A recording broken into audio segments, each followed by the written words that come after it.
മകരവിളക്കിന് ഒരു ദിവസം മാത്രം അവശേഷിക്കെ സന്നിധാനവും പരിസരവും തീർത്ഥാടക നിബിഡമാകാൻ തുടങ്ങി. മകരജ്യോതിയും മകരവിളക്കും ദർശിക്കുന്നതിനായി ആയിരങ്ങളാണ് സന്നിധാനത്തിന്റെ വിവിധ ഭാഗങ്ങളിൽ തമ്പടിച്ചിരിക്കുന്നത്. ഒരു തീർത്ഥാടന കാലം കൂടി അവസാനിക്കാൻ മണിക്കൂറുകൾ മാത്രം അവശേഷിക്കെ പാണ്ടിത്താവളം ഉൾപ്പെടെ ശബരിമലയിലെ ഒഴിഞ്ഞ സ്ഥലങ്ങളെല്ലാം പർണശാലകളാൽ നിറഞ്ഞു കഴിഞ്ഞു. കലിയുഗവരതൻ മകരജ്യോതിയായി ആകാശത്ത് നിന്ന് അനുഗ്രഹം ചൊരിയുന്നത് കാണാനാണ് വിവിധ സ്ഥലങ്ങളിൽ നിന്നെത്തിയ തീർത്ഥാടകർ ദിവസങ്ങൾക്ക് മുൻപ് തന്നെ സന്നിധാനത്തെ വിവിധ സ്ഥലങ്ങളിൽ പർണശാലകൾ കെട്ടി തമ്പടിച്ചിരിക്കുന്നത്.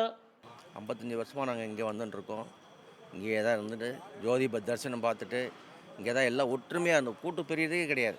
ஒரு ஆள் தப்பிச்சாலும் இந்த தாய்மார்கள் அந்த இடத்துல இருந்து அந்த இடத்துல பிடிச்சிருந்து இங்கே வந்து சேர்த்துருவாங்க. മകരവിളക്ക് ദിവസം തിരുവാഭരണങ്ങൾ അണിഞ്ഞ അയ്യപ്പ ദർശനത്തിനായാണ് ഇവരുടെ കാത്തിരിപ്പ്.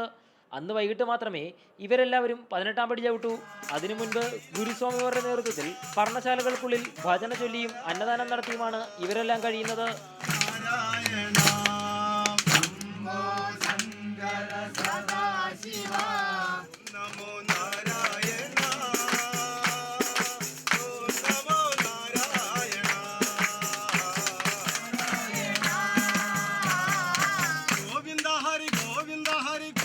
ഇത്തരത്തിൽ പർണശാലകൾ കെട്ടാൻ സ്ഥലം ലഭിക്കാത്ത സ്വാമിമാർ വലിയ മരങ്ങളുടെ ചുവട്ടിലും കെട്ടിടങ്ങളുടെ കീഴിലും വരെ സ്ഥലം പിടിച്ചു കഴിഞ്ഞു.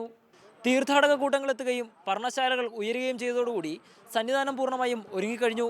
ഇനി മകരജ്യോതി ദർശനത്തിന് ശേഷമാകും തീർത്ഥാടകർ മലയിറങ്ങി തുടങ്ങുക. ക്യാമറാമാൻ ഖാജ ഹുസൈനൊപ്പം എസ് ശ്യാംകുമാർ, റിപ്പോർട്ടർ, സന്നിധാനം.